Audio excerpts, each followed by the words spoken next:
ನಮಸ್ಕಾರ ವೀಕ್ಷಕರೇ, ಇವತ್ತು ನಮ್ಮ ಜೊತೆ ಇದ್ದಾರೆ ಹೋಟೆಲ್ ಉದ್ಯಮ ಕ್ಷೇತ್ರದಲ್ಲಿ ಹಲವಾರು ಸಾಧನೆಗಳನ್ನು ಮಾಡಿ ಹೋಟೆಲ್ ಉದ್ಯಮ ಕ್ಷೇತ್ರದಲ್ಲಿ ಅತ್ಯುತ್ತಮ ಸಾಧನೆಗೆ ಒಂದು ಅವಾರ್ಡ್ ಕೂಡ ಇವರಿಗೆ ಸಿಕ್ಕಿದೆ. ಅವರ ಹೆಸರು ಶ್ರೀ ಗಂಗಾಧರ್ ಅಂತ. ಬನ್ನಿ ಸರ್ ನಮ್ಮ ಜೊತೆ ಇದ್ದಾರೆ. ಅವ್ರಿಗೆ ಇವತ್ತಿನ ಅವಾರ್ಡ್ ಬಗ್ಗೆ, ಇವತ್ತಿನ ಅವಾರ್ಡ್ನ ಫಂಕ್ಷನ್ ಬಗ್ಗೆ ಅವ್ರ ಬಾಯಲ್ಲೇ ಕೇಳೋಣ. ಸರ್, ಮೊದಲನೇದಾಗಿ ಕಂಗ್ರ್ಯಾಚುಲೇಷನ್ಸ್ ನಿಮಗೆ. Thank you sir, thank you very much. ಇವತ್ತು ನಿಮಗೆ ಈ ಅವಾರ್ಡ್ ಬಂದಿದೆ. ಈ ಕಾರ್ಯಕ್ರಮದ ಬಗ್ಗೆ, ಈ ಅವಾರ್ಡ್ ಬಗ್ಗೆ ಏನು ಹೇಳಕ್ಕೆ ಇಷ್ಟಪಡ್ತೀನಿ? ಸರ್, ಮೊದಲನೇದಾಗಿ ಜನತಾ ನ್ಯೂಸ್ ಕನ್ನಡ ಅವ್ರಿಗೆ ಥ್ಯಾಂಕ್ಸ್ ಹೇಳ್ತೀನಿ. ಮತ್ತು ನಮ್ಮ ಹೋಟೆಲ್ ಉದ್ಯಮ ಲಕ್ಷಾಂತರ ಜನ ಬೆಂಗಳೂರಿಗೆ ಕೆಲಸಕ್ಕೋಸ್ಕರ ಬರ್ತಾರೆ.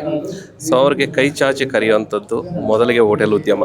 ಏನಕ್ಕೆ ಅಂತ ಹೇಳಿದ್ರೆ ವಸತಿ, ಊಟ, ಕೆಲಸ ಕೊಟ್ಟು ಕೈ ಹಿಡಿಯುವಂಥದ್ದು ಹೋಟೆಲ್ ಉದ್ಯಮ. ಆ ಲಕ್ಷಾಂತರ ಜನರಲ್ಲಿ ನಾನು ಒಬ್ಬ.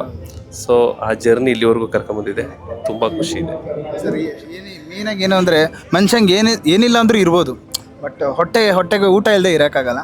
ಸೊ ನೀವು ಆ ಒಂದು ಸೇವೆ ಇದೆಯಲ್ಲ, ಅದೊಂದು ಪುಣ್ಯದ ಕೆಲಸ ಅಂತಲೇ ಹೇಳ್ಬೋದು. ಸರ್, ಮೊದಲನೇದಾಗಿ ನಿಮ್ಮ ಹೋಟೆಲ್ಗೆ ಆ ಹೆಸರು ಇಡೋ ಒಂದು ಪ್ಲಾನಿಂಗ್ ಹೆಂಗೆ ಬಂತು ಸರ್? ನಾವು ಮೊದಲಿಂದ ಸೌತ್ ಇಂಡಿಯನ್ ಫುಡ್ಡಲ್ಲೇ ಫೋಕಸ್ ಮಾಡ್ತಾ ಇದ್ವಿ. ಅದಕ್ಕೆ ಅದೇ ಒಂದು ಶೈಲಿಲಿ ಒಂದು ನೇಮ್ ಬೇಕಂತ ಹೇಳಿ ಯೋಚನೆ ಮಾಡಬೇಕಾದ್ರೆ ಬಂದಿದ್ದೆ ದಕ್ಷಿಣ ಕೆಫೆ. ಸೊ ಅದನ್ನೇ ಇವತ್ತು ನಾವು ತುಂಬ ಸ್ವಚ್ಛವಾಗಿ ನಿಷ್ಠೆಯಿಂದ ಮಾಡ್ಕೊಂಡು ಹೋಗ್ತಾ ಇದ್ದೀವಿ. Super sir. ಮುಂದೆ ನಿಮ್ಮ ಥರ ನಾನೊಬ್ಬ ಬಿಸ್ನೆಸ್ ಮ್ಯಾನ್ ಆಗಬೇಕು, ನಾನೊಂದು ದೊಡ್ಡ ಹೋಟೆಲ್ ಕಟ್ಟಬೇಕು ಅನ್ನೋರಿಗೆ ಒಂದು ಮೋಟಿವೇಶನಲ್ ವರ್ಡ್ ಹೇಳಿದ್ದಾರೆ, ಏನು ಹೇಳಕ್ಕೆ ಇಷ್ಟ? ಸರ್, ಕೆಲಸದಲ್ಲಿ ನಿಷ್ಠೆ ಇಟ್ಕೊಂಡ್ರೆ ಎಲ್ಲಿ ಬೇಕಾದ್ರೂ ಸಕ್ಸಸ್ ಸಿಗುತ್ತೆ. ಖಂಡಿತ ಖಂಡಿತ ಖಂಡಿತ. ಸೊ ನೋಡಿ, ಶ್ರದ್ಧೆ ಇದ್ದರೆ ಏನು ಬೇಕಾದ್ರೂ ಮಾಡ್ಬೋದು ಅಂತ ಸರ್ ಹೇಳ್ತಿದ್ದಾರೆ. ಸರ್, ಒನ್ಸ್ ಅಗೇನ್ ನಮ್ಮ ಕಡೆಯಿಂದ ನಿಮಗೆ ಕಂಗ್ರ್ಯಾಚುಲೇಷನ್ಸ್.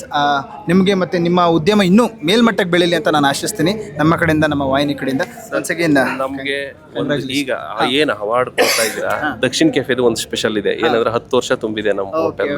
ಸೊ ಈ ಮೂಲಕ ನನ್ನ ಗ್ರಾಹಕರಿಗೂ ಕೂಡ, ನಮ್ಮ ಕಾರ್ಮಿಕ, ನನ್ನ ಟೀಮ್ಗೂ ಕೂಡ ತುಂಬ ಧನ್ಯವಾದಗಳು ಹೇಳ್ತೀನಿ. Thank you very much.